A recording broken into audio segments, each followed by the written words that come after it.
I mean, it's been phenomenal, and the big thing is that, that really opened my eye to really the traditions they have is I've got a couple guys on staff that played on the last state championship team. That's my, Jarrell Smith is my defensive coordinator.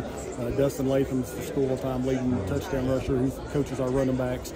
Being around those guys and hearing the stories and seeing the people that they are close with that keep coming around practice and hanging out at the field house, or guys that just continuously talk about the tradition and what it's been and what it's always been, and having all those people just continuously come around and say, hey coach, what do you need, what can we do to help?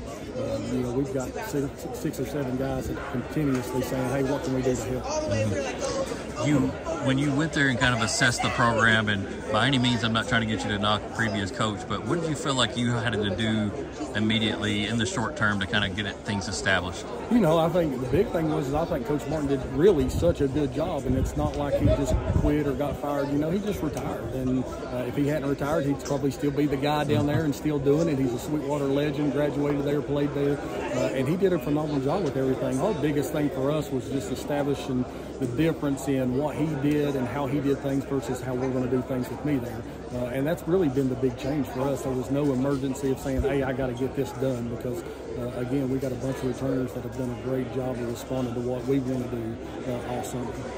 You've been a guy that from spot to spot is kind of known for offense and big numbers. And where are you in terms of getting the program to where you want it to be offensively? I think we're in a really, really good spot. We've got a bunch of returners coming back. I've got 4 or 5 offensive linemen returning. We've got 3 running backs returning. We've got 3 receivers, so 4 receivers that are coming back. That's got a tremendous amount of playing time for us for last year. We're going to be young at the quarterback spot, with my son and a freshman.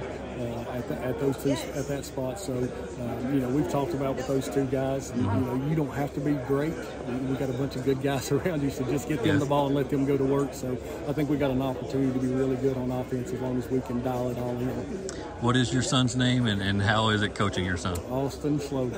Okay. It's worse for him than it is anybody out there, obviously. So, but we made a deal that we don't. Once we get in the truck and practice is over, we leave it at practice, and don't discuss anything else once we get home. But at practice, a lot of times, if I'm frustrated with somebody else, he gets the the bad end of the stick, but does a great job with it, and he understands that, and he works really hard. And again, he's just young, so he's going to have some growing pains just like any other young player. But I've got to do a good job of being patient with that. Has he always kind of been a quarterback coming up?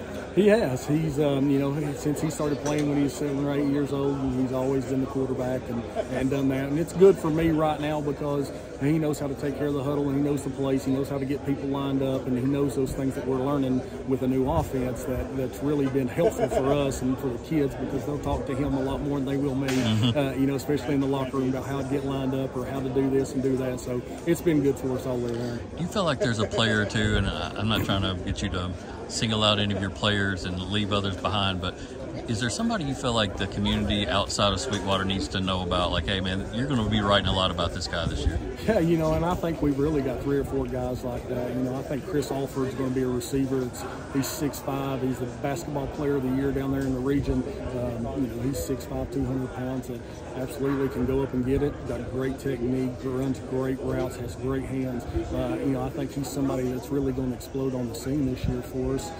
You got him, and then you got a linebacker, Jaden Milton. He made a bunch of plays for him last year at linebacker, and he's going to be our leader on the defensive side of the ball. And then you got Cockerell, who's really been our utility guy, running back, plays slot receiver, plays outside linebacker, can slide over and play safety.